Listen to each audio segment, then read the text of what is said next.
సంపూర్ణ నిరీక్షణ కలిగి ఉండుడి. 1 పేతురు 1:13. రక్షణ నిరీక్షణ మార్మనసు కలిగి ప్రభువైన యేసుక్రీస్తును వెంబడిస్తూ ఆయన యందు నమ్మిక ఉంచి రాకడకై ఎదురు చూస్తూ ఉండాలి.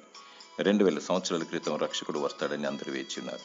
అయితే యెరూషలేము మందిరంలో సిమియోను బాలుడైన యేసయ్యను ఎత్తుకొని, నాథా, నా బ్రతుకు ధన్యమైనదని సంతోషించాడు.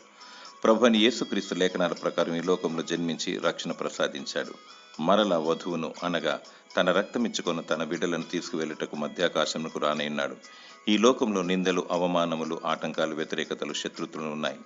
అధైర్యపడక వీటన్నిటి మరచి సత్యవాక్యమును చేపట్టి వాక్యాన్ని ధ్యానించాలి, భుజించాలి, గైకొనాలి, దాని ప్రకారం జీవించాలి. సంపూర్ణ నిరీక్షణ కలిగి ఆయన నీతి బాటలో, జీవ మార్గంలో, రాజమార్గంలో పయనిస్తూ గొర్రెపిల్ల ముద్ర, జీవము గల దేవుని ముద్రను కలిగి బుద్ధిగల కన్యకల వలె వధు గుంపులో చేరి ఎత్తబడే భాగ్యము దయచేయమని కన్నీటితో ప్రార్థించాలి.